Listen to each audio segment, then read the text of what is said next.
Welcome to a masterclass in writing a novel, part 1. In this series, you will begin to write your novel step by step. First a sentence, then a paragraph, then a chapter. The first draft is supposed to be messy. Keep in mind that we're not writing a book, we're writing a rough draft of something that will eventually become a book. So in previous videos, we set the stage.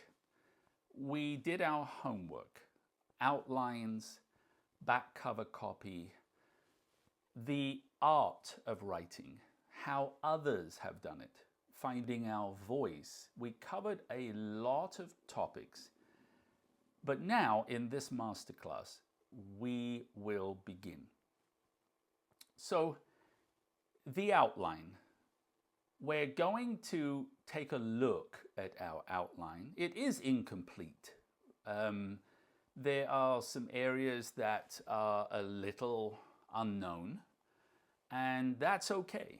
The unknown parts will become clearer once the known parts have been written and then the story begins to unfold.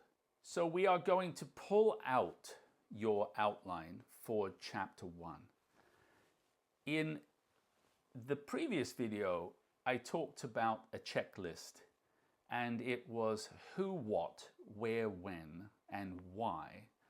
And if you answer those questions, you can actually build up a model, a sort of specification for the chapter that will guide you. But we're going to also step through a pre-chapter checklist because this helps you answer the questions and maybe provokes other questions and other thoughts, but it does load you up with the details of this chapter, chapter 1. Let's step through this. What is the main function of this chapter? Is it to advance the plot? Is it to reveal characters? Is it to build tension or conflict? Is it to establish setting or mood? Is it to deliver key backstory or exposition? How does this chapter flow from the last one?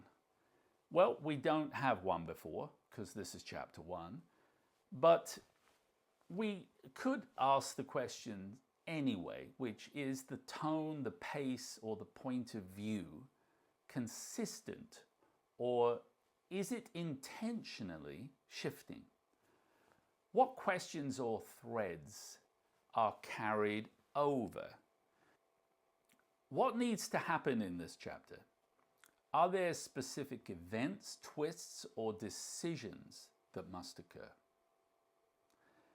What character or characters are central here? What do they want in this chapter? What are their goals? What obstacles or conflicts do they face? How are they changed, even subtly, by the end of this chapter? What emotional tone or arc does this character follow?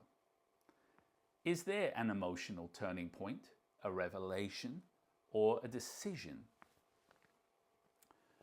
Where is the chapter taking place? What sensory details, sight, sound, smell, touch, taste, will ground the reader? Is the pacing appropriate for this part of the story? Will the chapter open with a hook? Does it end with a beat that propels the reader forward? Is there any key dialogue in this chapter? Are there any recurring themes or motifs touched upon? Is there a metaphor or an image that can subtly reinforce the theme? Are you planting anything that will pay off later? Or are you paying off something hinted at earlier? This pre-chapter checklist will go into a little more detail than your who, what, where, when, and why in your outline.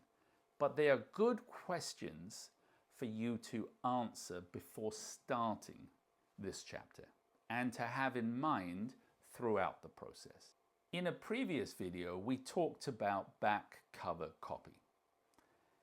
This may be very sketchy at this point. In fact, the best back cover copy that you are going to come up with for your novel will more than likely come once you have finished your novel. But there should be rough drafts because a back cover copy is an elevator pitch, a complete synopsis, albeit short, of your story. So we're going to examine a rough, and we're just going to refine it a little because the big picture is very helpful to also load up with just before you go into the details of a specific chapter. So let's take this one. James Moore, a 34-year-old research professor, invents a groundbreaking device called the MindLink, which enables users to access and fully experience their own memories as well as those of others. James's invention leads him to Helen, who harbors a secret that has been suppressed by sinister forces. As James and Helen delve into her obscured history, they become entangled in a web of espionage, political intrigue, and criminal activities. Their journey is fraught with danger as they confront powerful adversaries determined to keep Helen's past buried. So we look at this and we no longer function as a reader. We need to be operating as a writer. So we are reading and critiquing. What did you like? What did you not like? What felt a little off, not quite complete? I think the core idea is there, a device that allows access to memories. It's intriguing and immediately hooks the sci-fi and thriller readers.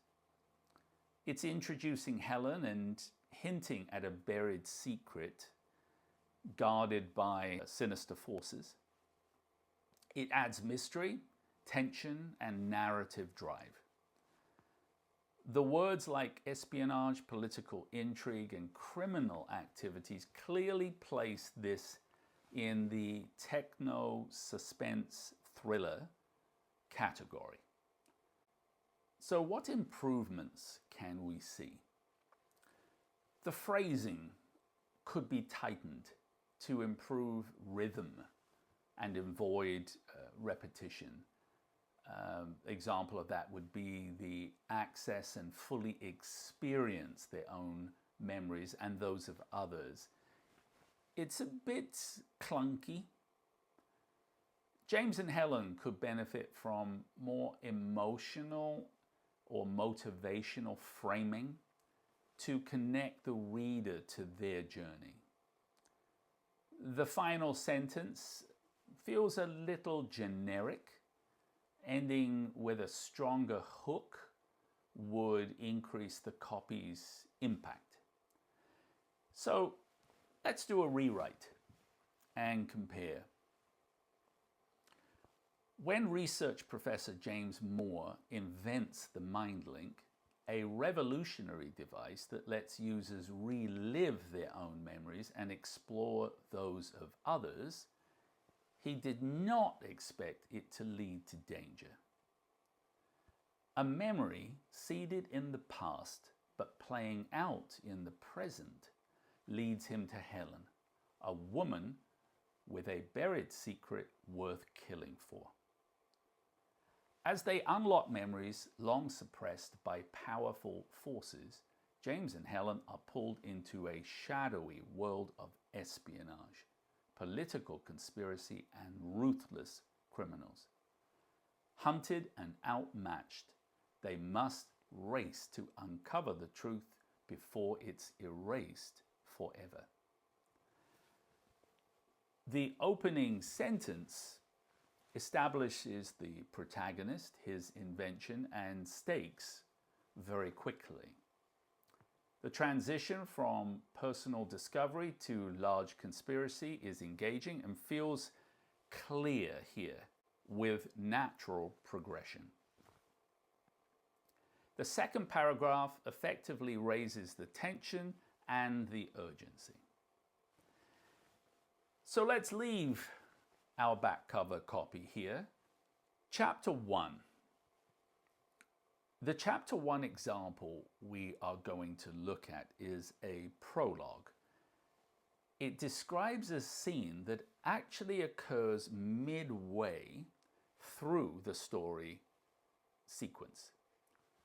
It appears here up front in chapter 1 as it sets the stage for the main story, and it introduces a key event, the principal character, and the theme. Chapter 2 will start with a line that reads 1 month earlier, and we will follow the protagonist and find out what got him in this position to begin with. So the source elements and the origin of this chapter. This is important for you to get into the mindset because you're going to be getting into your mindset in a similar way.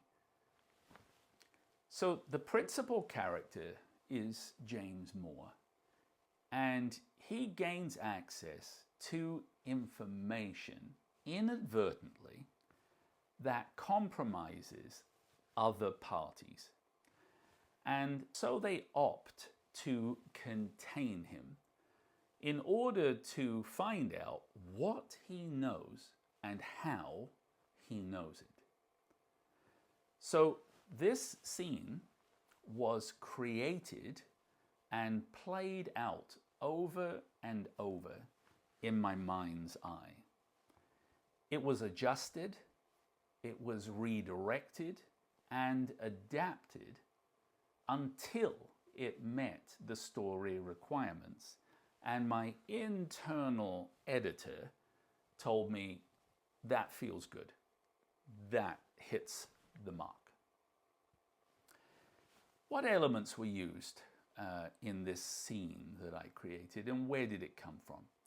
This is good for you to understand since these are the ingredients that were used in the creation of this chapter.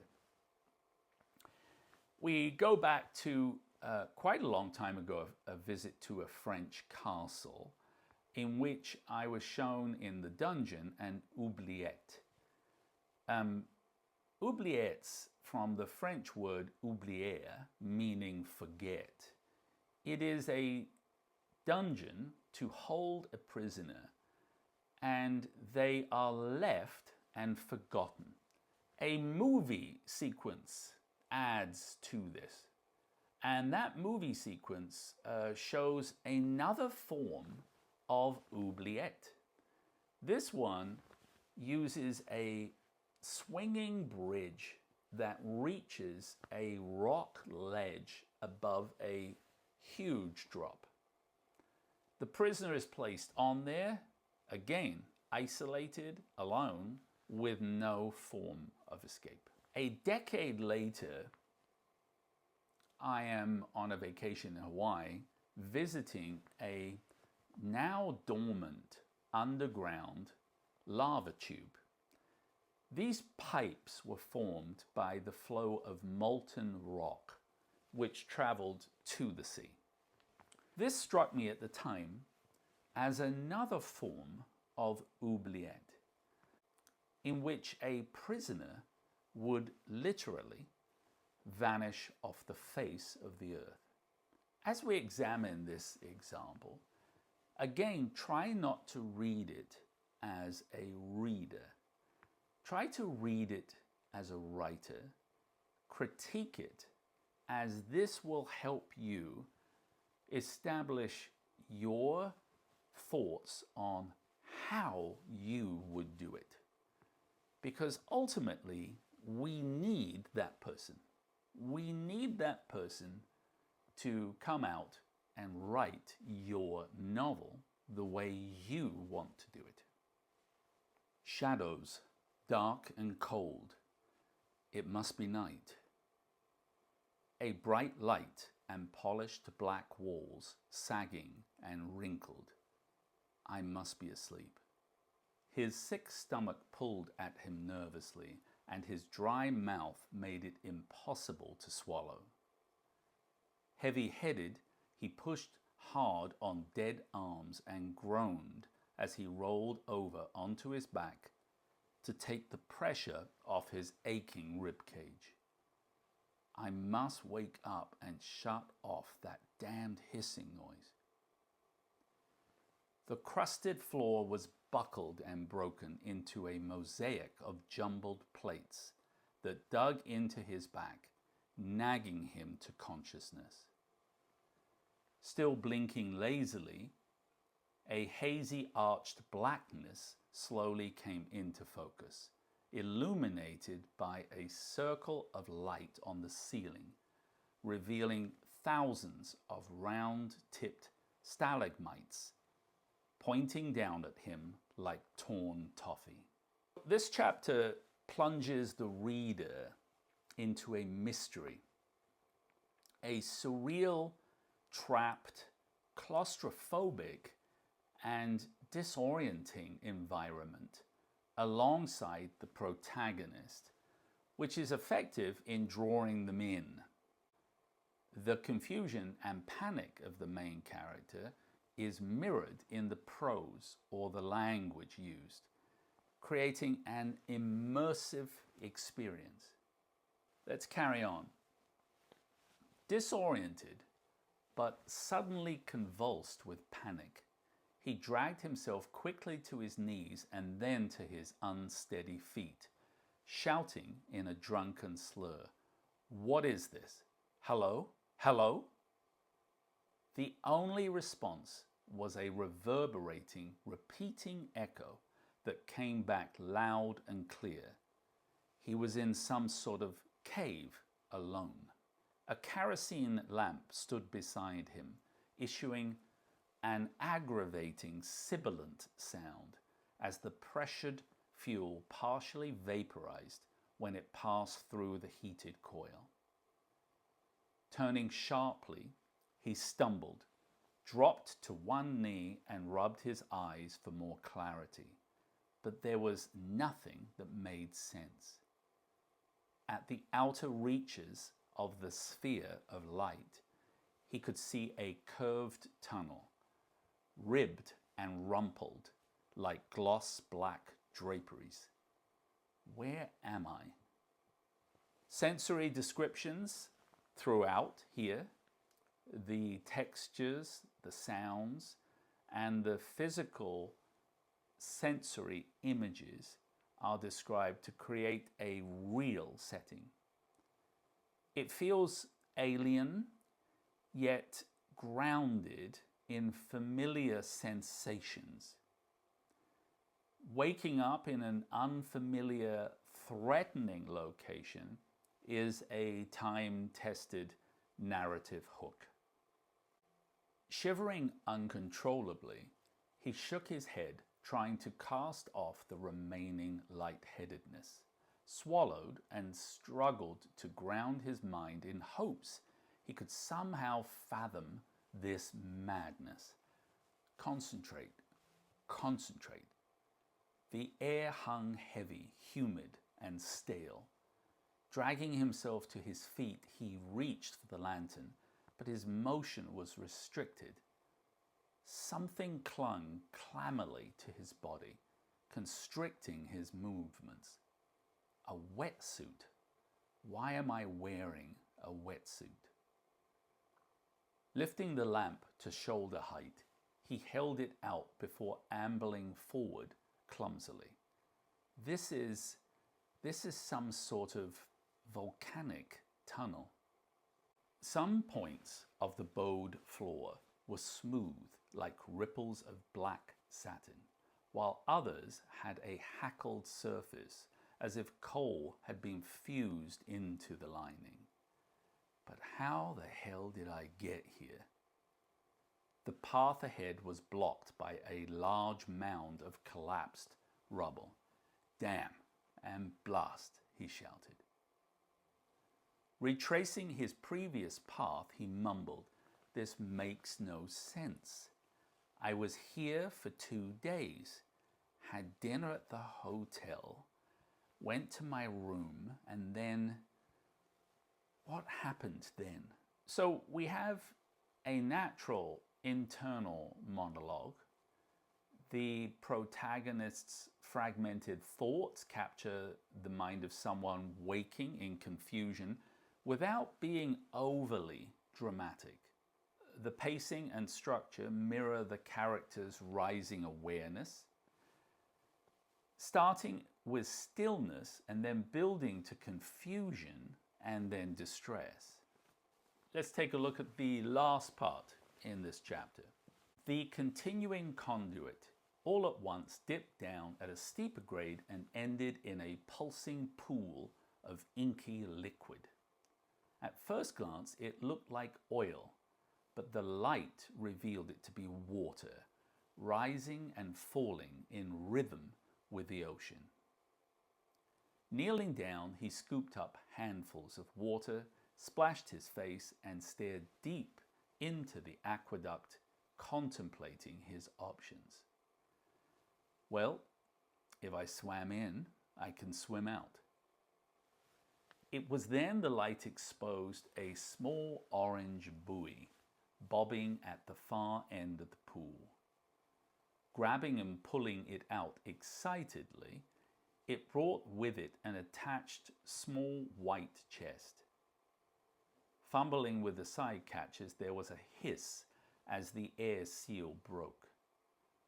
Holding the light over the open container, he removed 2 bottles of water, a 6-pack of nutritional food drink cans, 3 scuba belt buckle weights, and a letter in a waterproof bag that had his name printed on the envelope. Ripping it open, he leaned the note towards the lamp and read, "Dear Mr. Moore, before you attempt what I am sure you are contemplating, be aware the sea access underwater section of this lava tube is approximately 200 yards in length. The French have a name for it, an oubliette, a place to forget. The perfect holding cell. No gates, no bars, no hope." An intriguing hook. The arrival of the letter builds suspense and is a strong end to the chapter, raising the stakes to pique curiosity. Who wrote this? Why was he left there? What kind of world is this? And who is Mr. Moore? This is one of several Chapter 1 examples we will consider in this masterclass series. What did you like about this? What did you not like? How would you have done this differently? Take a stab at the first line of your novel. Try several versions and play with them until your internal editor tells you it is right, or that it captures what you are trying to convey, but it may need refinement. Move on. Finish the first paragraph, and then move on to another. Keep the scene you have in your mind playing as you document this chapter. Overly wordy is fine at this stage. It is better to have it described fully, even if that description is too much. But at least you would have captured what you are trying to convey, what you are trying to say at that particular point. This will give you what you need to work and refine on later. I do hope this video has been helpful. Thank you for joining me today, and I look forward to seeing you in the next video. Otherwise, bye for now.